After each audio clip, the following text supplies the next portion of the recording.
But let me come to you, Dipo. You've been itching to speak on this matter. I know we had a conversation before we came on air, but let's get your perception of this unfolding drama. A lot of persons have said there's season 1, season 2, and this is the season 3. Yes. And they are hoping to see what will unfold in the coming days with the steps the government has taken with regards to suspending her as we speak. In fact, there are reports that she was denied access to seeing the president. Her access card was withdrawn.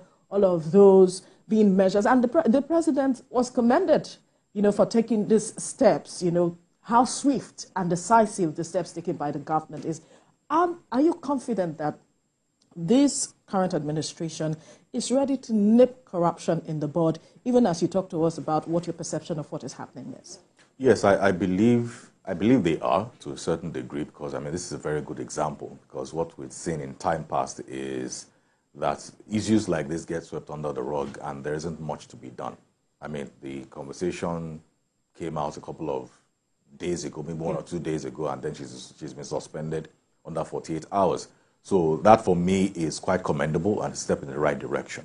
But I would like to see adequate investigations done, and possibly... That's why she was suspended, because yes, the government says they want to ensure transparency. Transparency, yes. So going further after investigations, because in time past we've said we've had conducted investigations and somehow they never led to meaningful prosecutions.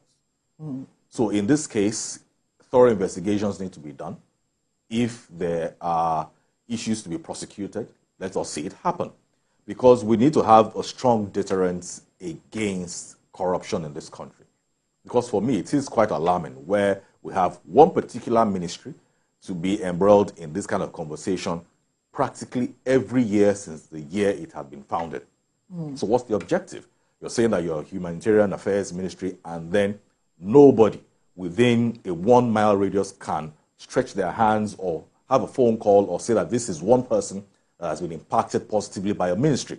And what we keep hearing is billions of naira keep going out the window. Like I rightly said, during COVID, they said they fed children, and they stood on that hill saying that, no, you can't fault them for it. And people were saying, even if you want to at least make it make sense. We knew everybody was at home. Government mandated lockdowns. We were all at home. So what do you mean by we're feeding students?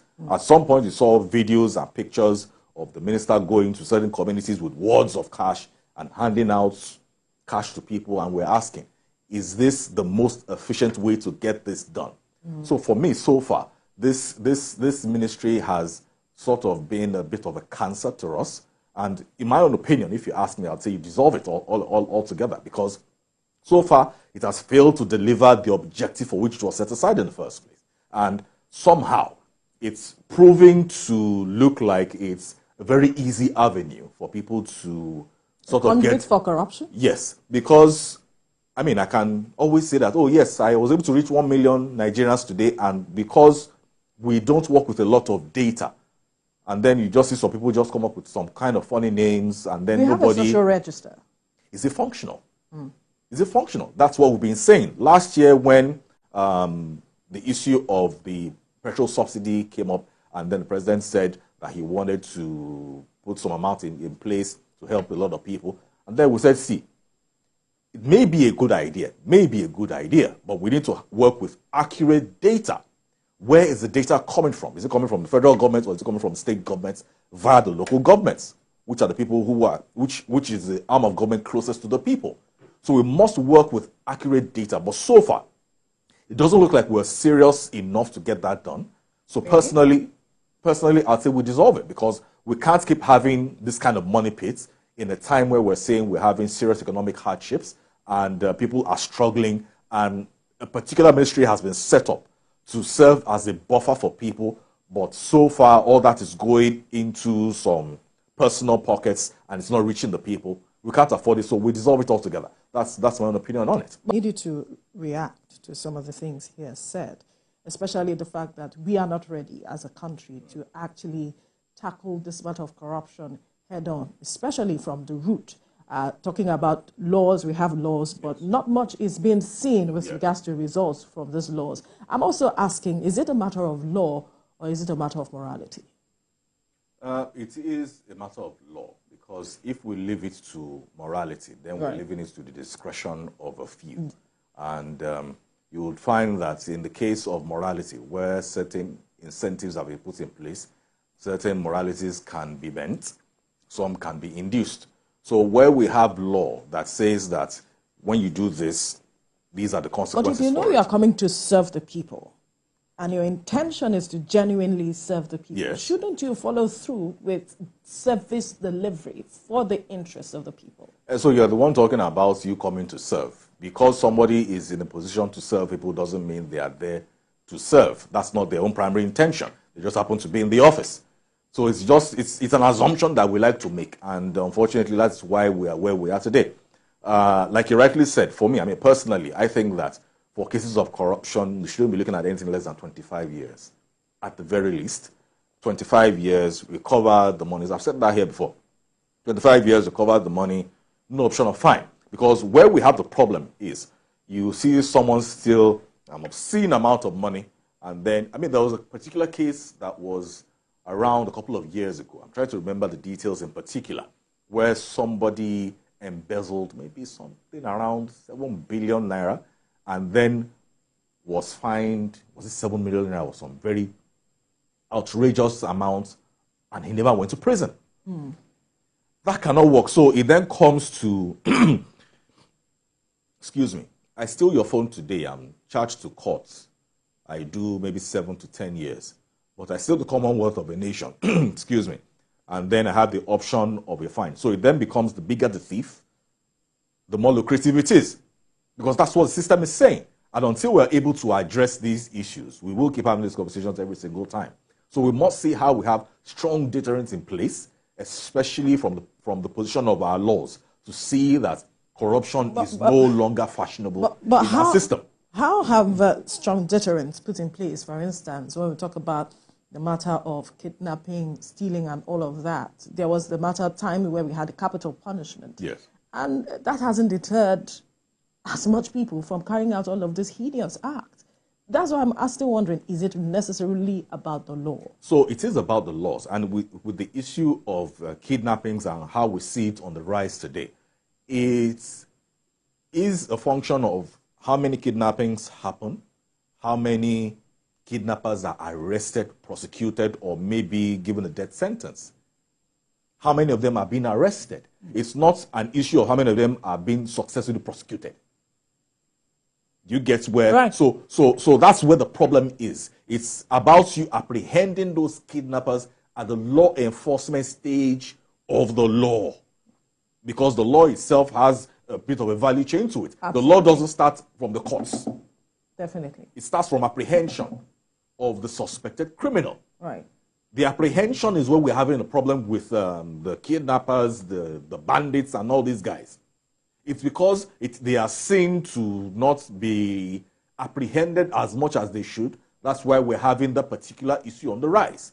So in this case where we're talking about the commonwealth of a nation being stolen, and we are having certain folks investigated, at the level of prosecution, are they being prosecuted successfully, or we are botching a prosecution? So we're saying, in the case where they're even being prosecuted successfully, what are the provisions of the law? Because whatever prosecution you're putting in place has to fall within the provisions of the law. So if the law says that you prosecute this person successfully, but the highest sentence they can get is 2 million naira fine, 2 years in prison, and the person stole 20 billion naira, they will go and stash the money abroad, do their 2 years, pay the 2 million naira if they still have to pay it. And you know that a prison term is not calendar years. Like we do 12 months, theirs is 9 months. So in 18 months, maybe they even get out before 18 months. Right. Go abroad, spend the money. Some people will tell you that it is a bargain worth making. But if you know that you spend like 25 years and maybe you're likely not even going to survive your prison term, you think twice about it. Where you know that having to pay fine is not an option or is not on the table, then you have to consider it. But that's what we're saying, that we need to look at strong deterrents that must be included into our laws. Because even in time past, with the last administration, we saw EFCC botch a couple of cases. And then we complained that, what are you doing? It was more of media trial. It was more of a media trial. So what is the point of saying that you're investigating someone and then you don't have some level of concrete proof. I mean, today, if you hear that the FBI wants to investigate somebody, if they come and arrest you in your house, just know that, just wave bye-bye to your family. Because for all intents and purposes, they've likely been watching you for 5 years. They've been investigating you, they didn't call you, but you don't know that they've tapped your phones, they're talking to friends and family, everybody's tapped, they're trailing you. So by the time they come and meet you, that Mr. Man, come to the federal building, you know that you are done. So that is what we need to get to. That's one of the problems we have in our country today, especially from the law enforcement perspective, where investigations aren't done in a very concrete manner, because where it then gets to the level of prosecution, everything falls apart. So what then is the point of spending all those man hours getting the expectations of the people up, getting people paid to, because each time they ferry the person to jail, back to the courts and all of that, you are burning taxpayer money for fuel. The personnel are getting paid for it. You are wasting the court's time, because in the end, if there isn't going to be prosecution to lead to conviction, as far as I'm concerned, you wasted the court's time, where we have clear cases of corruption. So we must see how we address these issues, and we must address them very, very urgently, because we cannot afford all this bleeding that we're bleeding. And I will go back to what I said before. This particular ministry needs to be dissolved in its entirety. Really? Dissolve it.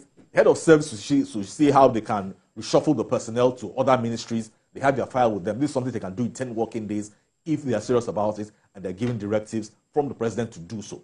This ministry has overstayed its welcome. Nigerians are saying enough is enough. We're not doing it again. Social welfare, all of that. Focus all this money. So you have access to 595 million naira, right? Can we say we are committing that money to fund our educational system? Can we say we are putting it into healthcare? Because I think it is more effective if I have a functional primary healthcare center in my neighborhood where people can take their children to, as opposed to saying you are handing out 5,000 naira to people that will do what? Crate of egg yesterday was 3,600 from a wholesaler. By the time it gets to a retailer, it's 3,800. 2.5 years ago, crate of egg was 700 naira, 750, 800. Today we are talking 3,600, 3,800. So you hand somebody 5,000 naira, they can't even comfortably say that they want to buy a crate of egg and something tangible with it. So there are those who argue that these monies are given to the poorest of the poor, who may not necessarily want to buy egg as it is. And so what can they buy with it? Because how much is payment of gari? Because they will have to use gari at some point in a week. Gary, actually. how much is it? And how far would it go? So that's what we're saying. Those in the Netherlands, this monies mean a lot to them. Yes, so I also believe, so the issue with that as well is they are also a very good cover, because in the times when we then get to ask questions, you then hear, these people, they don't have WhatsApp. These people, they're not on Twitter. So when we give them money, they cannot post the money on social media. They don't have bank accounts. Right. All that is a cover.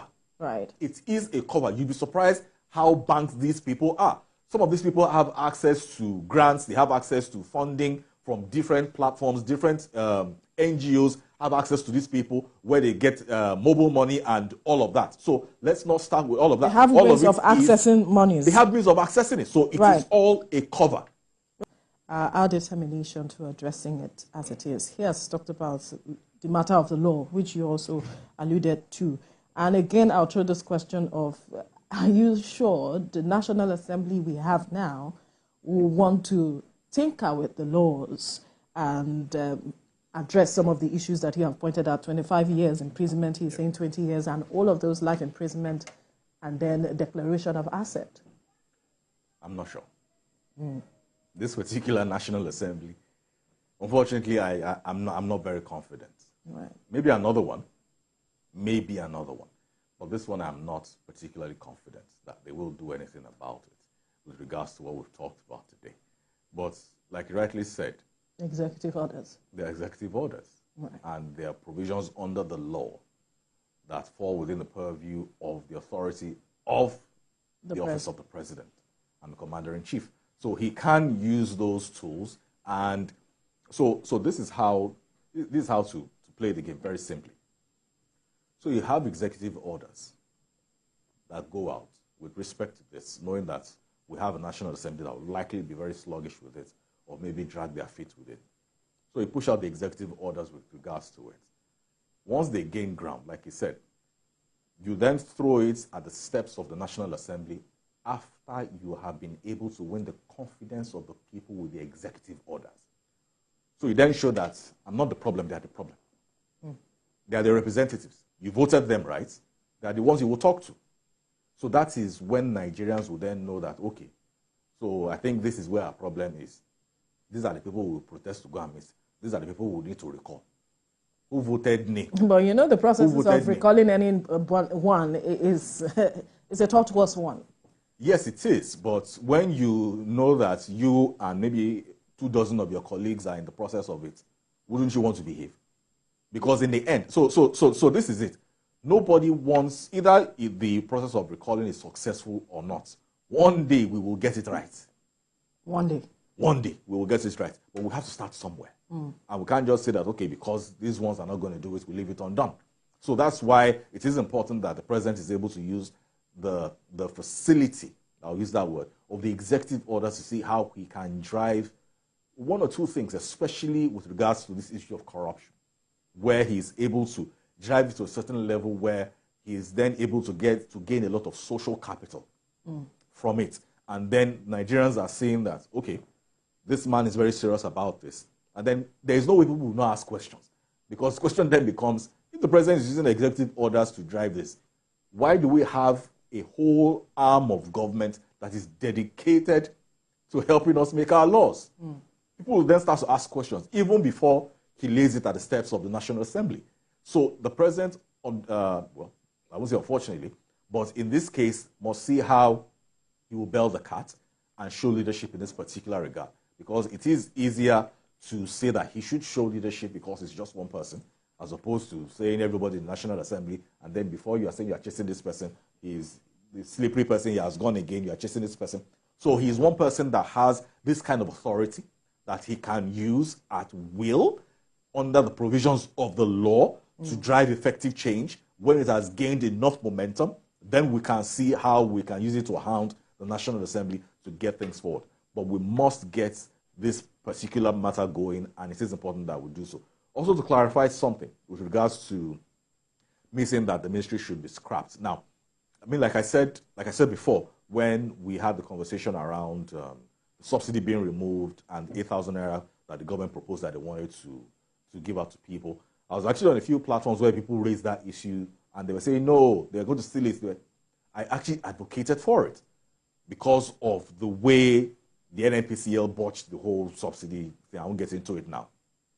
But with the issue of having to rework it, that's what I don't have confidence in. I am not particularly against the social program. I am against the processes that we would need to put in place to make sure it is effective. Perhaps they'll look at the loopholes that we have now and look at how they can address that in the reworking of it. So in that particular regard, may I make a proposal that even if, I mean, like you said, even if they're going to scrap the entire ministry, they should keep this particular program going, maybe convert it to an agency, shove it under a particular ministry or shove it under a particular office, right? Can we then say that this reworking can have a trial run of maybe 3 months, and we're able to adequately evaluate what the wins are? In 3 months, if it works, we'll go another 3 months. Right. If it works, we'll go another 3 months. But in the first 3 months, if we see that we are not able to make heads or tails of it, we do away with it. Because, like I said, somehow it has become an avenue for people to just see how they can get a lot of money out of the system. Because even when we're saying that we are reworking it, and you find out that for every 1,000 people that are reached at maybe 10 million naira, we are losing another 20 million. Will we call that a win? Or will we say that we have reworked it and then something is happening? So that is what I have an issue with. The confidence that we will actually rework it and make it as airtight as possible. Because in the case where we're able to reach 1,000 people at maybe 10 million naira, and then somebody pocketed 20 million. And then they're saying, who are the people you've reached? And then out of the 1,000 people, 500 come out on WhatsApp, on Instagram, on all of that. I was able to get this out. You see, the money, the 30 million that we said Okay. Was out of the system. Basically, humans are still the ones going to manage. Yes, so it is, and I'm not trying to be a pessimist. It's because we have to also look at the history of things and how it has been done so far. Now, not saying that we cannot change course, but in this particular regard, it does seem like the public procedures that would need to be put in place to ensure that it is airtight and they are not there yet. And I don't want us to gamble anymore because we can't afford it. Right. We can't afford it. It's taking a lot. Much money that we're losing. Right. We can't afford it. Your final word, because our time is... Yeah, so I mean, this will also be a very good time to call out the other ministers, because we've seen a lot of ministers that we've not heard anything from since they've been sworn in, since after the retreat. And we'd like to see Hadiza Bala to also come out to let us know what is going on. Who are the people? I think the key performance index, yes, the measurement will soon happen. So we're hoping that maybe before the end of this month, I mean, I have particular ministries in mind: Minister of Health, Minister of Education, now talk, Minister of Power, the Ministers of Youth Affairs. What is going on? What is going on? What is going on? We need to deliver the promise to the Nigerian people, and we must do it very, very urgently. Right. Gentlemen, I must thank you for your contribution. So for our strategy consultants and public affairs analysts, Dipo Iwole.